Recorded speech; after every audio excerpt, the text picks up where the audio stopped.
Assalamualaikum warahmatullahi wabarakatuh. Hari ini kita akan membahas tentang populasi dan sampel. Masih bersama saya Nurul Fajri. Oke, sebelumnya kita harus tahu dulu apa itu populasi dan apa itu sampel.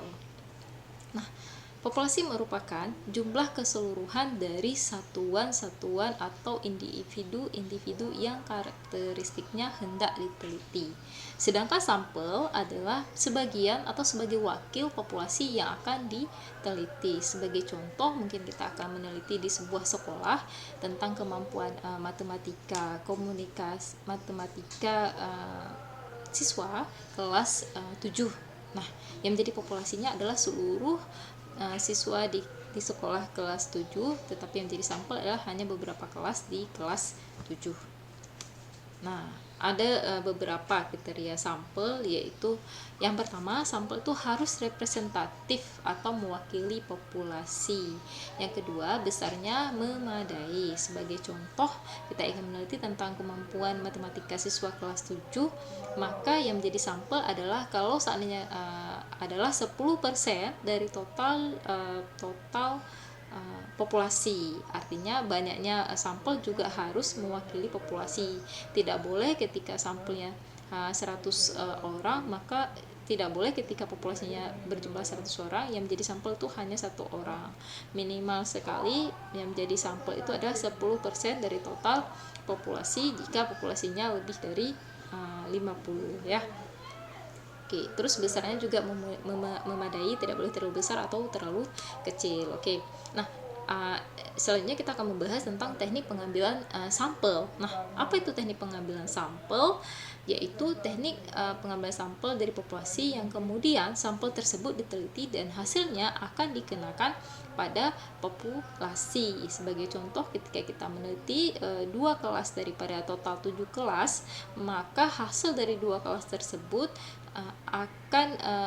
akan juga bisa diterapkan untuk total kelas lainnya. Nah, adapun beberapa manfaat daripada pengambilan sampel, yaitu yang pertama menghemat biaya, yang kedua menghemat waktu, yang ketiga menghasilkan data yang lebih akurat, dan yang keempat adalah memperluas ruang lingkup penelitian.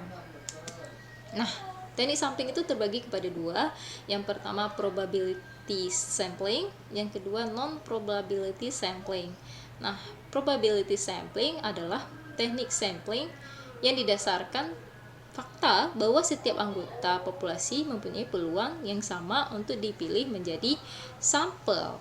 Sedangkan non-probability sampling adalah teknik pengambilan sampel di mana setiap anggota populasi mempunyai peluang 0, yang berarti bahwa pengambilan sampel didasarkan pada kriteria tertentu seperti status, kuantitas, kesukarelaan, dan sebagainya.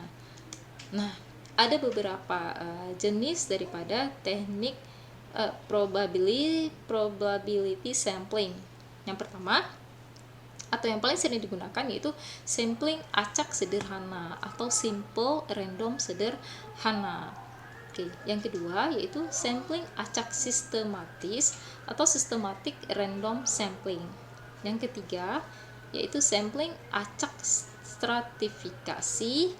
Yang keempat sampling rumpun, yang kelima sampling bertahap. Nah, kelima buah sampling ini merupakan bagian daripada probability sampling. Artinya setiap anggota mempunyai kesempatan yang sama untuk terpilih sebagai sampel mewakili populasi.